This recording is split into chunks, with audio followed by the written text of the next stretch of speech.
things were clear, it's Achilles' heel. I mean, it's trying to say too much, be about too much, until all its messages muddle the narrative to the point where it's starting to contradict itself. It was too much. Hammer, anvil, was too much. They fumbled the ball a bit.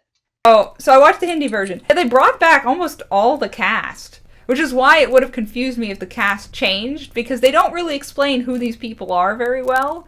They just kind of assume... Oh, so you would have been really confused. Oh, okay. Yeah. But I wasn't. It was great. Beautiful. Larger than life, though. Much larger than life. Way larger than life. A third of the episode I'm going to have to show you.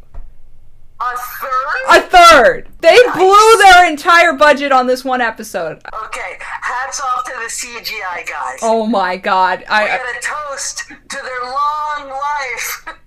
He drinks a lot, and then drunkenly rides off on his dragon. That's never good. No! Fly into a mountain. One of his enemies could easily pick him off. Again, the rulers in this country are really not that bright. They really are. They really are. It's all that inbreeding. It's like, morons on parade. Oh, great. Now I'm going to get into a fight drug. Well, you know, the logic chip is kind of broken. The guy's like, really? Really? Uh-oh. There we go. It's all friggin' over. Yeah. Oh my god. The concept is wild. A period piece set in fascist Italy. Except the main character at some point got cursed to be a pig. So he's a pig. But it's never explained how that happened. It's about dog fights against air pirates. It's freaking awesome. The opening sequence has like these pirates kidnapping a bunch of little girls, like really little girls. They're so unbothered by being kidnapped by pirates. Like they're so delighted, like, oh, it's pirates. Oh, look, there's flying. They're so... They just know what's happening and they're just going with it. Yeah, they're so unbothered, and the pirates are so clearly not going to hurt them. So they're just running around their ship doing whatever the hell they want. The sandworm riding. Oh my god. They went to the Kylo Ren School of Intimidation, which is throwing a fit. It's not a good school to go to, Mom. No, it's not a good school. It's not intimidating. Fade was a cold cucumber in the book, and not a psychopath. There's this great comedy that there's this fetus that's basically planning galactic domination. Her and her mom are a tag team, you know. Well, yeah. Blew their budget last episode, and they're now have to scrounge up the pennies for this one. They are promising dragons later. So, because the episode ends with Rhaenyra's son Jace pointing out that the Targaryen ancestry doesn't just pass through people with the Targaryen name. And it seems like they're going to try to get people who have Targaryen blood on their mother's side to attempt to claim one of the big dragons. Are there dragons just not claimed roaming around? Yes. Ooh.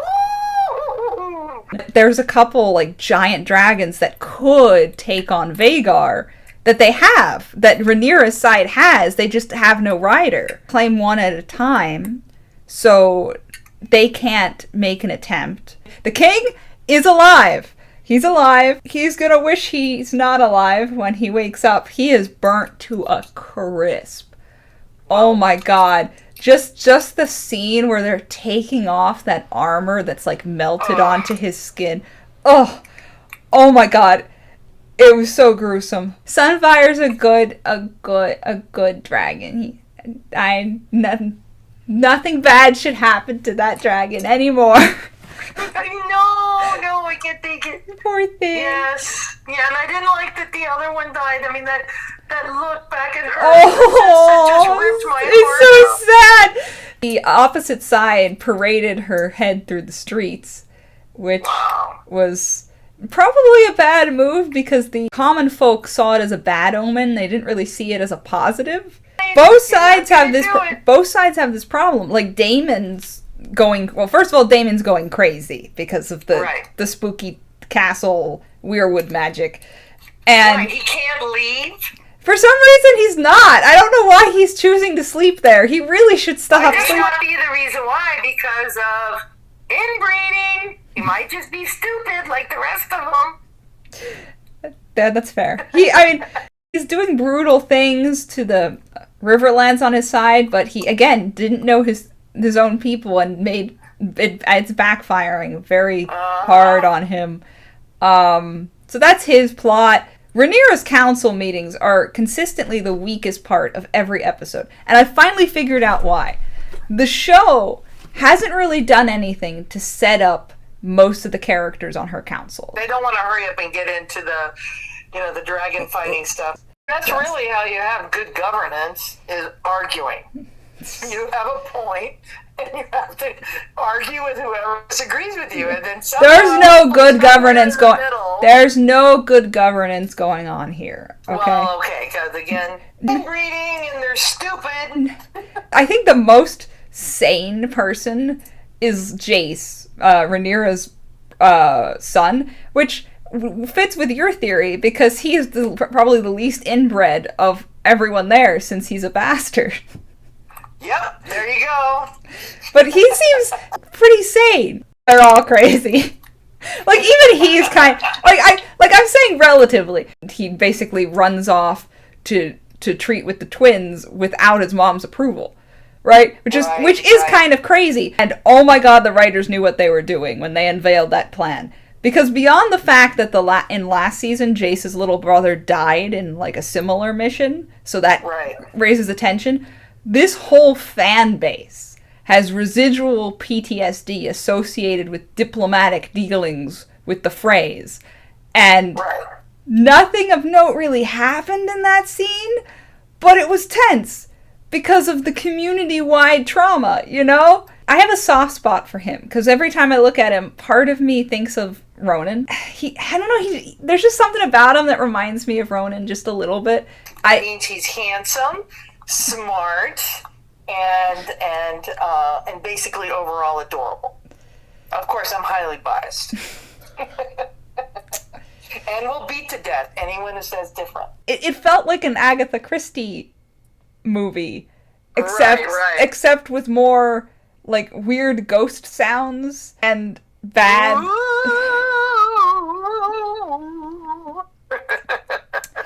But yeah, it was great. Loved it. I used to watch Creature Feature every Sunday religiously. So, yeah, I watched all of these movies with Vincent Price, Bela Lugosi. You gotta watch an Abbott and Costello movie. It came from Jisoo's list. She recommended it to me, and I was like, oh, Vincent Price, yes. Every part of me goes, run away, run away. I think he'd do great in a gothic romance. I don't know what you're talking about. Gothic, yes.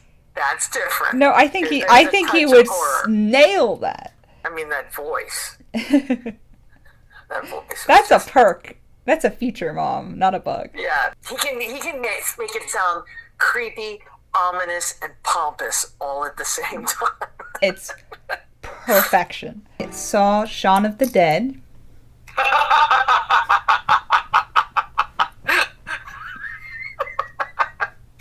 movie is glorious. That is one of Ed's favorite movie of all time.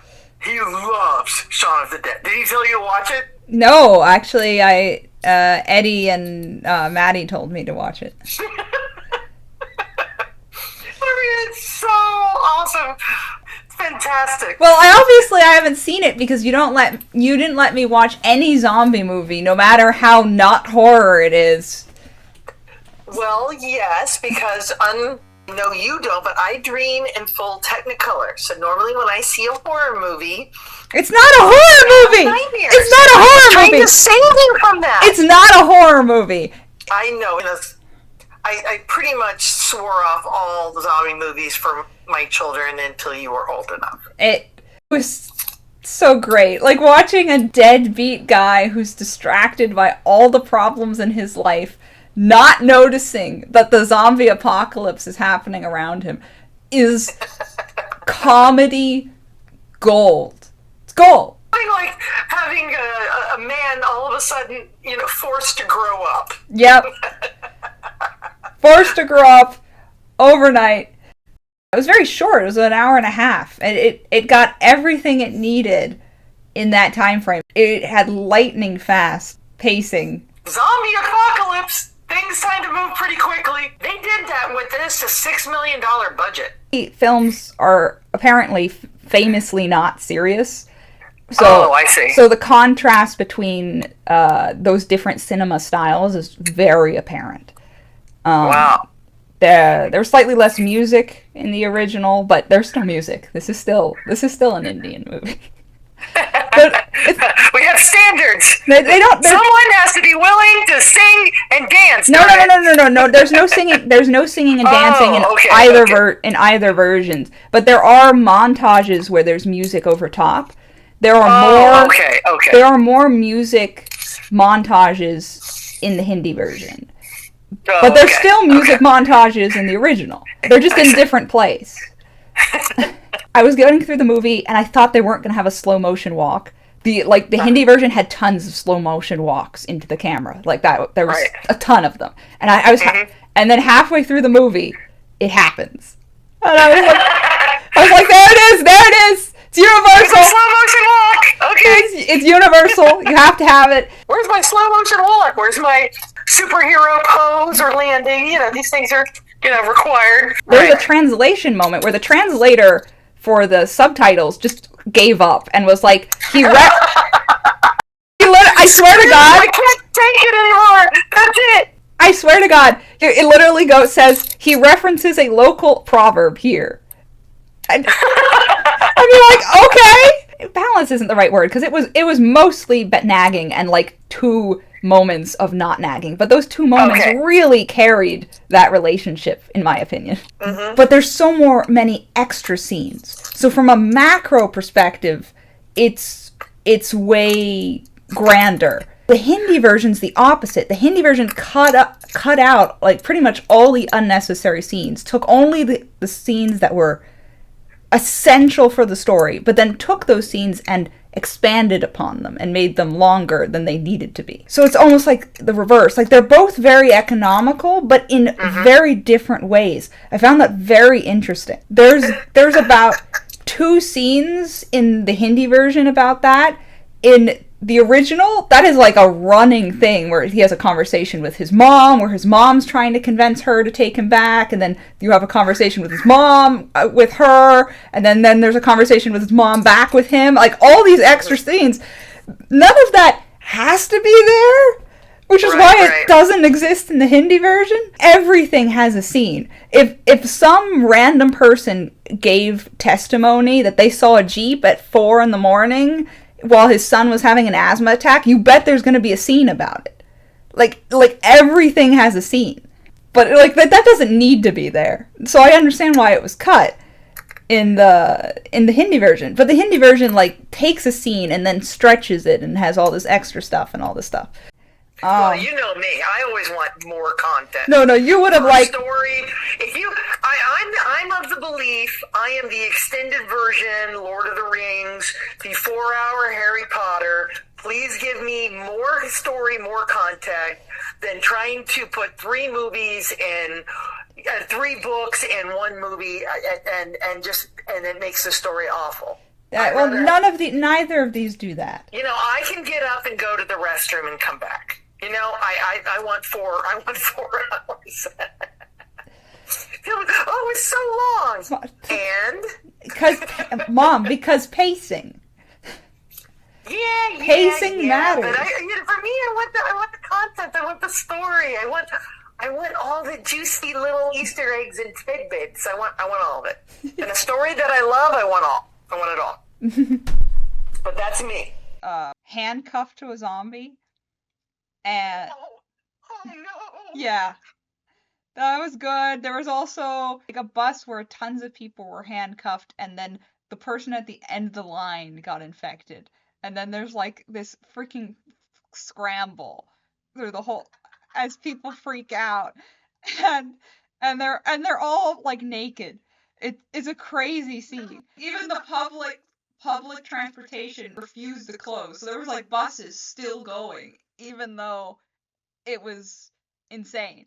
They found the person who was on their production team that spoke the best English, and that was the person they cast. It was fantastic. Yep, you're a Texan. I was learning new curse words, so that was fun. Always fun. Yeah. Grandma taught me them all when I was very young. Say this and then run away. Yeah, well, she found out that one of her Queen's Guard grandmother's grandmother was a Targaryen princess. So she's like, hey, you want to try to ride a dragon? And he's like, hell yes!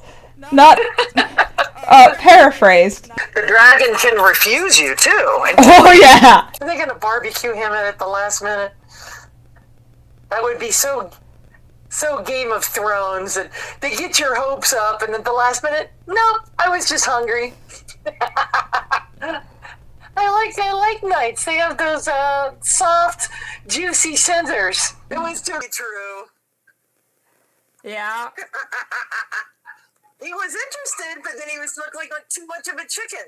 That's worth dying for. Like, you get it, why he made that risk. It's like, yeah, it's a dragon. Yeah, but then when it said, okay, let's go, and then you...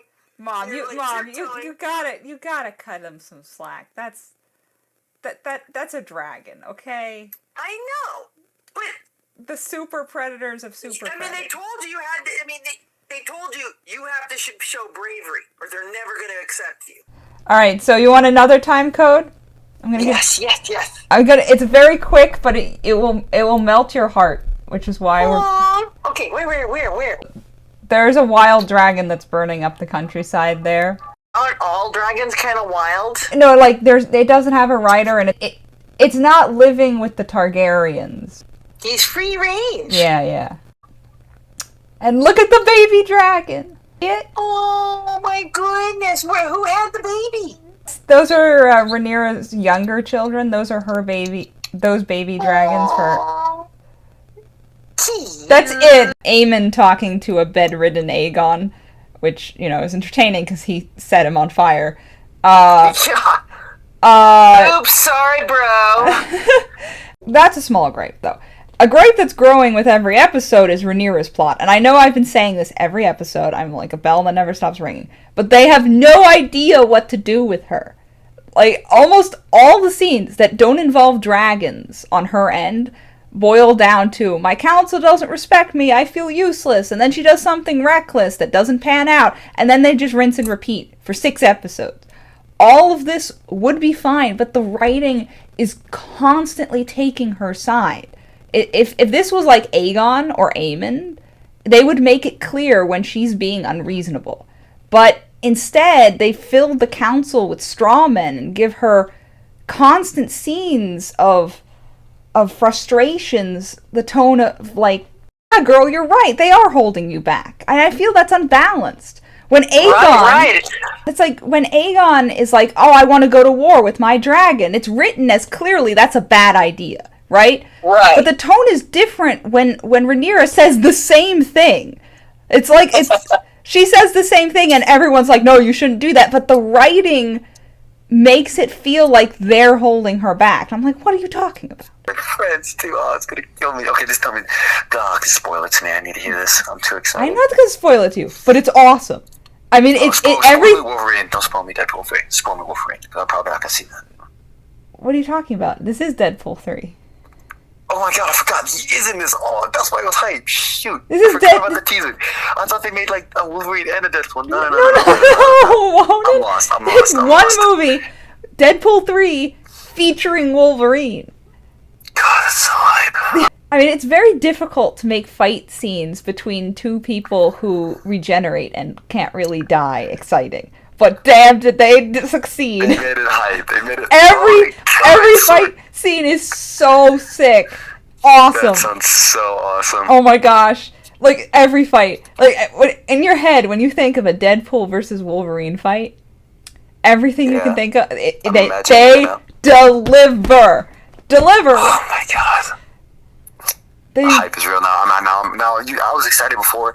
Now I'm actually every fight scene is like they give you all these pairings that you've been wanting forever. It's such a They just hand it to you. It's like it's like fan service, but very it's like fan what service. you want to see. Very fan servicey, very crowd pleasing, but like and then they lampshade it because they're like, we know why you're here. Everything else, Yeah, to enjoy Deadpool, you have to like be actually culturally like aware. know what's going on. Oh my god, they threw so many things at you. And being a comic book fan and watching that movie is great because they make so many comic book references. I bet they make some stupid like Gen Z or Gen Alpha phrases. Yeah. Of course they do. You know what? There's such a thing. You know what? Oh my God. I will spoil this. You know what he says, Deadpool? What? Please tell me. He says at one point, "Let him cook." Because you say that all the time. That's so perfect. Oh my God, that's perfect. I need to hear that. Yeah, you gotta hear that out of Ryan Reynolds' mouth. I gotta hear that out of that guy's angelic mouth. Yes. Oh my God. In school, we had a Ryan Reynolds v. Ryan Gosling school day. Wait, your school had a Ryan Gosling school day? No, Ryan Reynolds versus Ryan Gosling. Which one's your favorite? And the people pick sides that day and what they dressed. What did you dress for that? Like, how do you dress as it was sick. It was dope. It was like a poll. It was a poll too. Secondly, there was Barbie v. Ken Day. That was also hype. Didn't that just mostly turn into a girl versus guy thing? Yeah. Yeah, that's what I saw. No. Wrong. Most of them were Kens. What The girls were Kens. Girls were Kens. And like, yo, Ronan, get the seat number. We got you. And then I was like, okay, I think I can do it. Nope, I can't do it anymore. Nope, I'm pouring concrete tomorrow. My day sucks. Oh my God. Yes. Pouring concrete versus Deadpool watching. Deadpool yeah, 3. That sucks. Get Dad to make it up to you by dragging you to Deadpool on Saturday. You gotta poke Dad. He'll like it.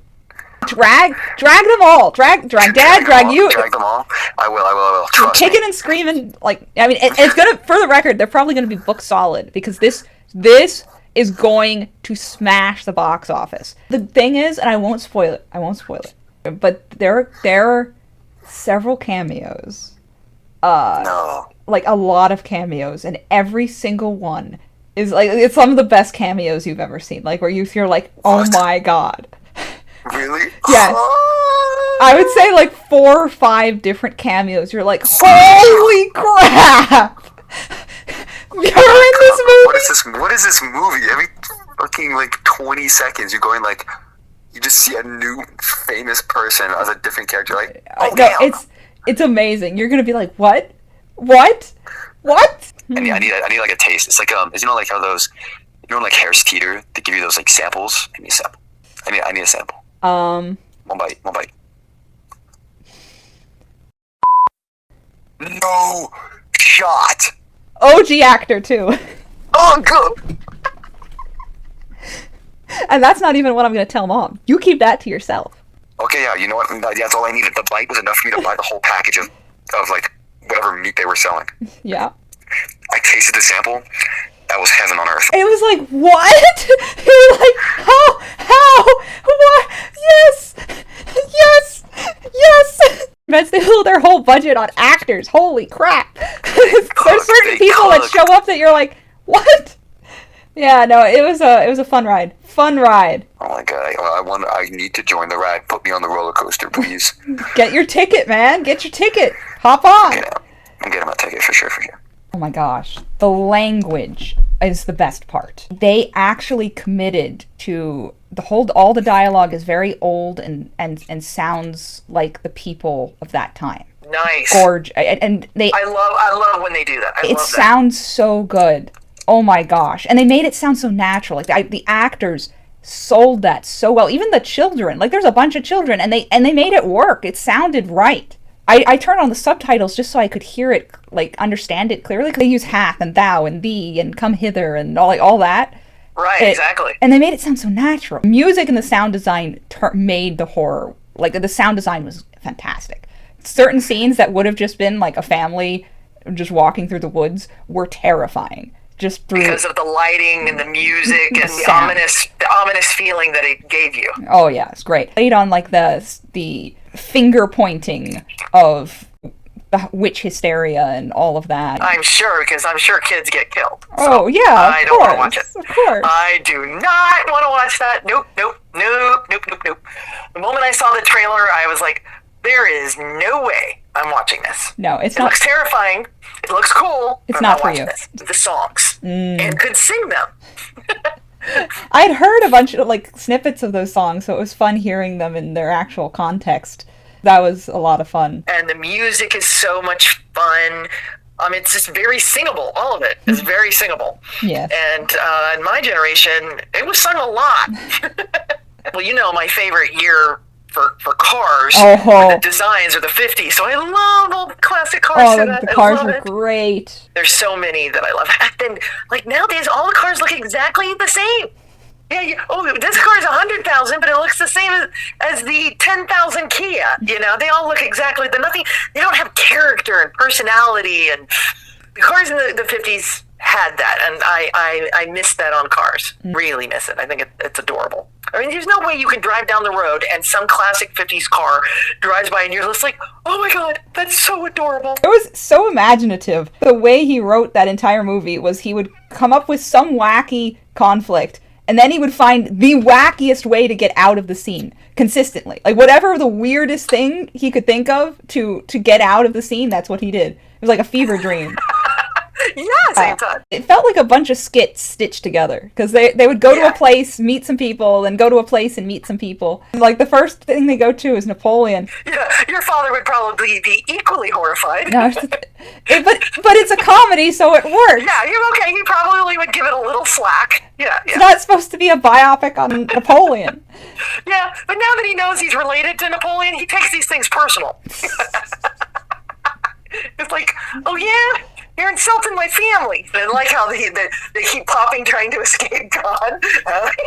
Like, okay, next. And I loved Evil. Evil was probably my favorite part. It's like, what is this movie even about? Oh! What does it say that my daughter's like, Mom, I'd like more evil. I'd like more evil in my movie, please. Great. I haven't failed as a parent.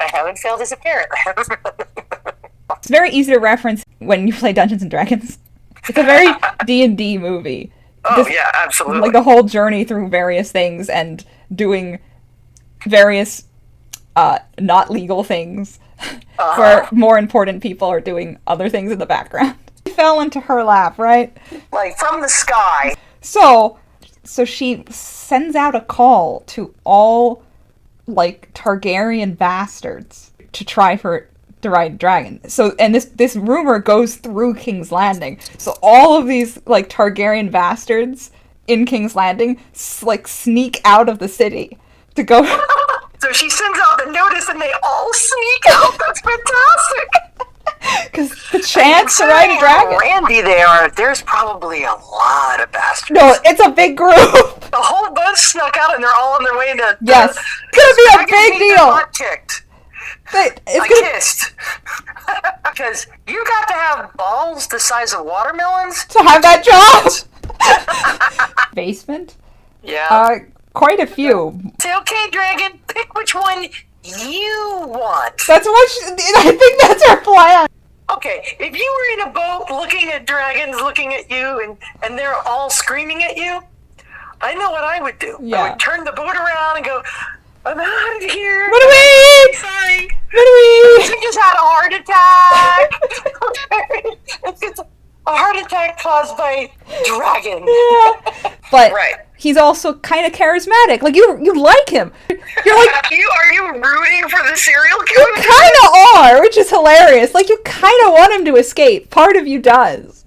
Oh my god. So it's fun, and, like, the relationship with his daughter, like, you buy it and you care about it. Works. And, you know, it's him trying to understand, like, her lingo, and him connecting with her, and him trying to make this a good time for her, but also him talking to her, like, parents of other kids who like have excluded her, and, like, trying to do parent things. Like, it's very mundane, like, a lot of it, but on the top of it, there's just this growing suspense I enjoyed, but went on way too long. Like, it did not know how to end. It had too many climaxes. Like, the climax sort of happened, and then it keeps going, and it, like, tries for another climax. I'm like, why are we still going? Like, what end the movie. Right. He had too many rivals. Like, it didn't know, it kept pitting him up against people, and like, okay, what is this about? Is it against him and this profiler, who's the one who's, like, trapping him? They kind of set that up, but then no, suddenly, the climax is about him and the singer of the concert, and then it's like him and his wife. Like, well, like, who is like the other half of this story? Well, the only relationship you care about is him and his daughter, and like she's kind of gone for the climax. So it kind of didn't. I don't think it worked. Ace level, kindergartner level of profiling going on here. I mean, they should have done some more profiler homework before they did that scene. Honestly, they should have downplayed the profiler angle, because it was really irrelevant to the story. Like, they focused way too much on his relationship with, like, his mother. Like, that doesn't matter. Why do we need to know that? Just why? I guess they're trying to give you more sympathy. No, it's not about sympathy. It actually comes into play in the story. It's just, I think it's kind of silly the way it comes into the story. It's silly. Got it. It's silly. There's a lot of goofy things in it. Some of that silliness is intentional, and the audience laughs with the movie. It's actually rather funny. There's plenty of times when the audience laughed and it was intentional, but there was also times we were laughing at the movie. You know, it's not supposed to be funny. Track record is shaky. But you got to admire his determination. You know, he keeps like charging up that hill, and if it doesn't work, he goes, "Oh well, next." Yeah, I do respect that. I respect it a lot. Yeah, failure does not get that man down. No, it really doesn't. There was music there. It was not a musical. Okay, so it's just background music. Okay. My understanding is Malayalam films aren't known for musicals. They're known for being more serious. At least that's what I've been told. Okay. But there's still music in that. There's always montages with singing over top. I've yet to watch a movie from India that doesn't have that yet. Okay. But does it have a happy ending? No. I think that's up to interpretation. I thought the genre shift was very cool. I was so happy that Anusha didn't tell me ahead of time what this movie was about. I had no idea what this movie was about. So I did not go into understanding what was about to happen. And that was mind-blowing. Great experience. Definitely something that people should watch blind. It basically was a whole different movie for 18-20 minutes. It was kind of crazy. They don't make it clear that it's a flashback, so you're thinking, oh, does he have the phone this whole time? There was all these subplots with him that went nowhere, and it was basically a whole nother story unrelated to the main plot of the movie. Like, they introduced this gambling thing that was going on with him that went nowhere. Then they introduced him going to a job interview, which there's one piece of information that's important in that, and then the rest of it is like the whole thing goes nowhere. There's this woman that he has conversations with that she has one phone call at the end of the movie, so she's sort of relevant, but she kind of isn't. And there's also this, what was the other stuff? Oh, there's also a couple conversations where I think he's involved with like a political party in that city. And like there was a couple conversations with that. That goes nowhere too, by the way. So a lot of that was completely unnecessary. Yes, I know what feels like happened was someone thought really hard about the setting and like how these characters are intertwined and and just wanted to put it all on the page, but not all of it had anything to do with the main plot. So it killed the pacing of the movie. Like, killed it in the water. So I was scrolling, and I stumbled onto a notice for a $25,000 writing contest, the Vellies. And I'm like, what? It was to promote something called Kindle Vella. And boy, does it need promotion. I have yet to find a single person who knows what it is. Basically, Kindle Vella is the corner of Amazon where authors publish episodic stories. Here's the thing. The first 10 chapters of any Vella are free, and every chapter afterwards amounts to about 10 cents. That's right, you heard me correctly. 10 cents. So I saw this and thought, I have too much going on in my life to suddenly churn out 10 chapters of a fantasy epic before the contest cutoff date. Anyways, Chapter 5 of Bonesong, Diary of a Sentient Sword, is available on Kindle Vella, and Chapter 6 is coming out tomorrow. Read it. It's free. It's short. It costs you nothing.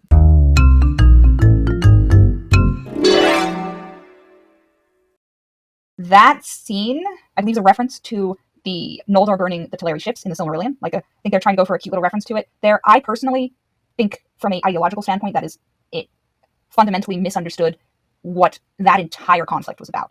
Because the Noldor, which presumably these children that she's playing with are, because Galadriel is a Noldor, she's wise for a Noldor, but she's still a Noldor. They are the Noldor the problem children of the elves? Yes, absolutely. That's why they're the most entertaining of the elves. Yes. But why are they the problem children?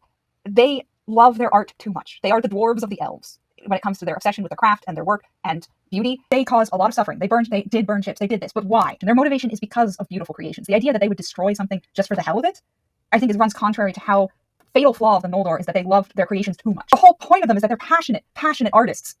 And to see like their freaking children in elf heaven throwing stones at a ship, I think fails to grasp what Tolkien's crippling, basically the flaw that dooms them is. It's the opposite of that.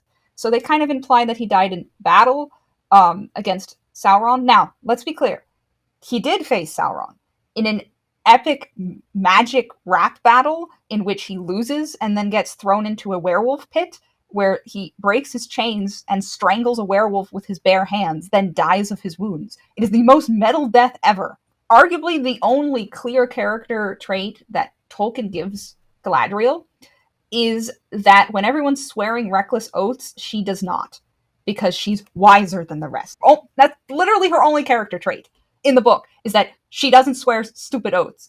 And then practically her only character trait in this show is she swears reckless oaths. So it feels like literally the opposite. But we're going to gotta focus. This is not Galadriel from the Silmarillion. This is not Galadriel from the Lord of the Rings. This is a different character. And this different character goes after reckless vows. This isn't Galadriel. This is just a gal. This is a different character. We will not think about the only characterization he gave her. Elf lords only? Is he not a lord? Are they trying to go that Elrond's common? Like, what do you mean elf lords only? Elrond? You do realize you're talking to the kid that watched his family get murdered and then was raised by the murderers, who were your cousins? And you're saying that his life was rosy? What? Maybe, in this version of reality, that didn't happen. Maybe Mazeross and Maglor didn't murder his whole family.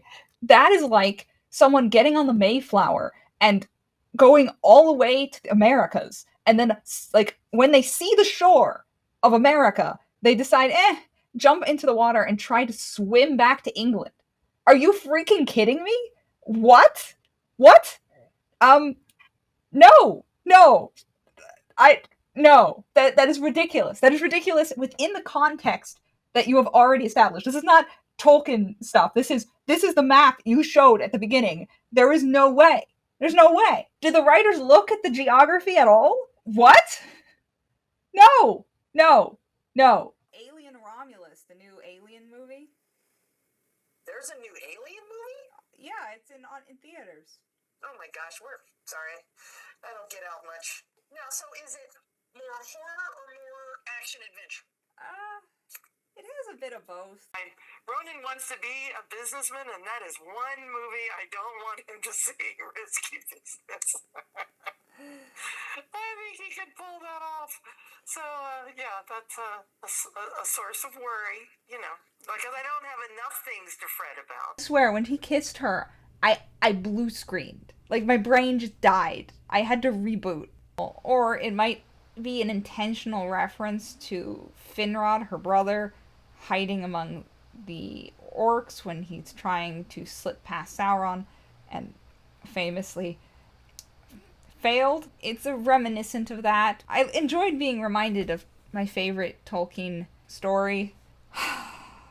It pains me to torture you. And then Celebrimbor's like, you were like literally the chief torturer of Morgoth. Back up, okay? I know your resume.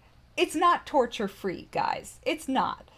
So Sauron talks about his relationship with Morgoth and implies that he was tortured by him, which might very well be true. Morgoth was a terrible boss by most metrics. I mean, depending on the version, you tortured Maedhros. Is that why Morgoth hung him on the rocks? It's because you weren't doing a good enough job? This is a weird hang-up. The Howard County school system was, to the delight of kids everywhere, comically frightened of ice on the streets. 2-hour delays for school were a dime a dozen that week, and I couldn't have been happier. Because I had been waking up early to play Dragon Age Inquisition. I would creep down the stairs while everyone was asleep, and quietly fight bears in the hinterlands until the bus showed up. And I was having the time of my life. One morning, though, the stars aligned, and that 2-hour delay happened to turn into a full school cancellation. I got a snow day just in time to enjoy this.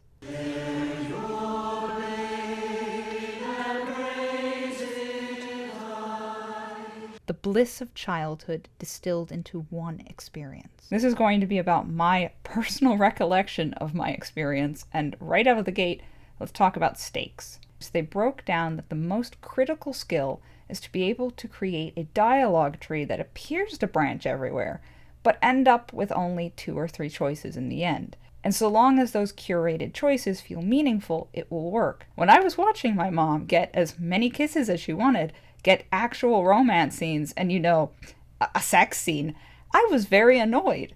I don't know, Solus. Why do you think I would be annoyed? How do they do their magic in this world? Is it internal? Is it food?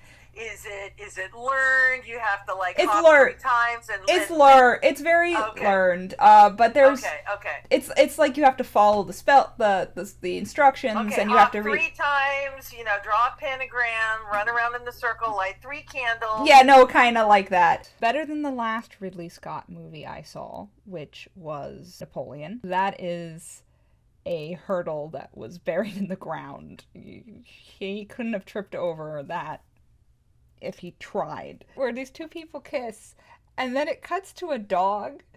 I kid you not, and it was a weird cut. So there's a shot where people are sneakily talking about kind of treasonous things, and then it cuts to a servant girl that's overhearing this, and it kind of out of nowhere, and her face is like she's hiding behind a pillow. The shot was so strange that the entire audience in the movie theater laughed. We all burst out laughing, which I'm not sure was what they were going for, but it was top tier comedy.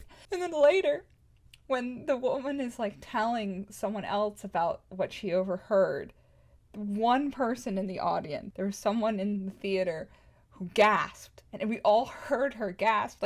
She somehow didn't see this coming, and we all laughed at her. We were laughing at the movie. We were laughing at this one person gasp. It was great. What a strange way to order that dialogue, but whatever. It's like nipping a narrative bud before it blooms. What are you doing? Seriously, I know he's a dumb teenager, but what was his plan? We never find out. Isildur's response is a fascinating lesson in trying to retroactively create a character arc without doing any of the work. That's not how character arcs work. You can't just give him a couple random D&D encounters and call it a grand adventure. You can't just have a character say he's changed without showing the steps for his transformation. Speaking of sudden changes, they've let 40% of a 5-season show come and go, and what have they accomplished? We know where Isildur ends up, and they've shown us how he begins. They have had 2 seasons to start bridging the gap between the two. Tell me, have they done that? Part of the problem is simple math. Isildur is only one story in a tangled, bloated web of a dozen subplots, and the show struggles to budget its time for each character. In a season dedicated to only him, Isildur's entire story would fill maybe 2 episodes. But buried amidst dwarven family drama, royal coups, desert hobbits, dark wizards, doomed blacksmiths, manipulative angels, elvish ring-bearers, city sieges, and orc betrayals, it is stretched until it is but butter scraped over too much bread. I paid an $83 parking ticket today, So I'm really livid. Like, I'm fuming right now. But for the record, it has nothing to do with the film. The film did not make me angry. So that is a point in its favor. One time they talk about, like, oh, many winters have passed and there wasn't anything to showcase that time had passed. That is literally the only thing in that narration that added to the story. Cut the whole thing out. It just took me out every time, especially since what it was saying was very trite and also inconsistent. So at the beginning, it kind of starts with, like, there are older tales than the Lord of the Rings and things that we talk about in the campfires. But then, like, a minute later, as they introduce the protagonist in the most melodramatic way, but whatever, they say, oh, no songs are sung of her. And I'm like, I know what they're saying is that there's tales told of Helm, but none of the daughter. But the way it's written makes it sound inconsistent of, like, do people tell stories about this or not? The reveal that she is a shield maiden should not be kind of like an offhand remark, because the way they blocked it, it's like she starts fighting, and then your brain is like, why is this maid doing so well in this fight? And then in the middle of the fight, someone's like, your shield maiden days are over, almost as an excuse to explain to the audience, no, it makes sense that she's fighting. No, you tell us that right before she fights, so that we never have that, like, jarring reaction. You don't explain it in the middle of it. She should have defended her, and then someone's like you can't, and then she picks it up and it's like a shield maiden can, and then she attacks. That, because you have to know that she can do this before she attacks. Him giving up his life for his daughter, though, makes perfect sense as a character choice. Just the way it's done, where he's like I didn't see you, who you could become before, like you need to lead now and you need to be here. And I'm like, and she doesn't even do it. She doesn't do any leadership afterwards, right? Because the cousin becomes king. So it feels very hollow, because he heaps all this praise to her that you don't see any evidence that she earned. There is not a single character trait you can point to about her at all. I think they were trying to invoke, like, Éowyn and her fighting with the men, but Éowyn, I don't know, Éowyn, it comes off as much more genuine. This character, like, her motivation, like, what she's about, what does she want in life, is so unclear. There's nothing to her. She's just, like, almost like a hollow character. And it was very frustrating.